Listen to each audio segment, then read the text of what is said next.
အသက်ကြီးလာတော့ဒူးကလေးနာသွေးကလေးတိုးနဲ့ကိုလက်တွေကလေးလံနေလိုက်တာကွယ်မိဘတွေဝေဒနာခံစားနေရတာကိုကြည်နေရတာသားသမီးတိုင်းအတွက်စိတ်မကောင်းစရာပါ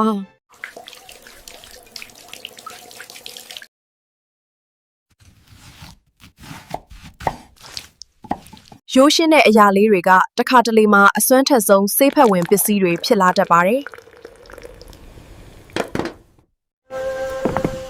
အဖိုးဒီမှာတပ်ပရရေနွေးနွေးလေးတောက်လိုက်အောင်နော်ဟေးသမီးရလဲတမယာရေဆိုတာအေးအေးလေးတောက်ရတာမဟုတ်လားအခုကရေနွေးကြီးနဲ့ဆိုတော့အရသာရှိပါမလား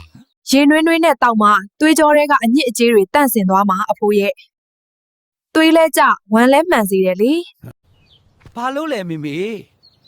ရေခဲနဲ့တောက်တာပိုလန်းတာမဟုတ်ဘူးလားယင်ဟာလူကြီးတွေအတွက်ကရေအေးတောက်ရင်အကြောတွေပိုတောင့်တတ်တယ်သားရဲ့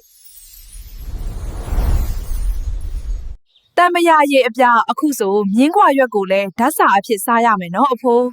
ဒါကသွေးပေါင်ချိန်ကိုလည်းမှန်စေတယ်လေ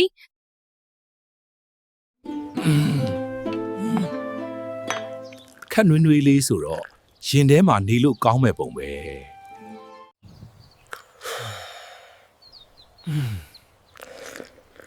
ရင်ထဲမှာရှိန်ကနေဖြစ်သွားပြီနေလို့ကောင်းသားပဲအဖိုးတောက်နိုင်သွားပြီမှန်ကန်တဲ့နေထိုင်စားသောက်မှုပုံစံကရက်အနှဲငယ်အတွင်းမှာတင်သိတာတဲ့ပြောင်းလဲမှုကိုပေးစွမ်းနိုင်ပါတယ်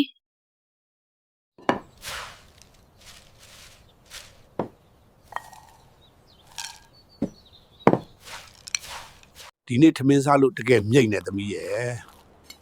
လူကလည်းတော်တော်ပေါ့ပါလာပြီဟောကြည်စံဒူးကတိတ်မနာတော့ဘူးပဲဖြစ်ဖြစ်ရှောက်နော်အဖိုးတွေ့လားဓာတ်စာကတကယ်စွမ်းတာ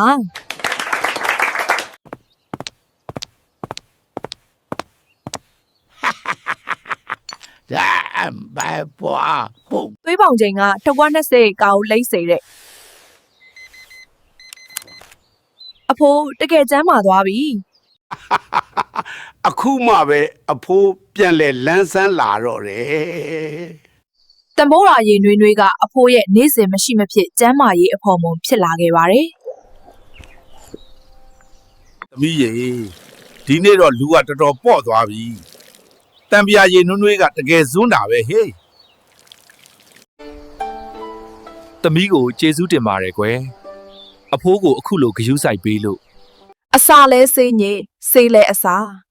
ကျွန်ုပ်တို့ရဲ့ရိုးရာဓာတ်စာတွေမှာအစွမ်းထက်တဲ့ကုတုံးတွေရှိနေပါတယ်သင်မိဘတွေကိုလည်းအခုပဲဂရုစိုက်လိုက်ပါနော်ကျမ်းမာပျော်ရွှင်သောမိသားစုဘဝကိုပိုင်ဆိုင်နိုင်ကြပါစေအခုလိုကျမ်းမာရေးလဟုသုတတွေကိုအမြဲတင်ဆက်ပေးနေမှာမို့ like and subscribe လုပ်ဖို့မမေ့နဲ့နော်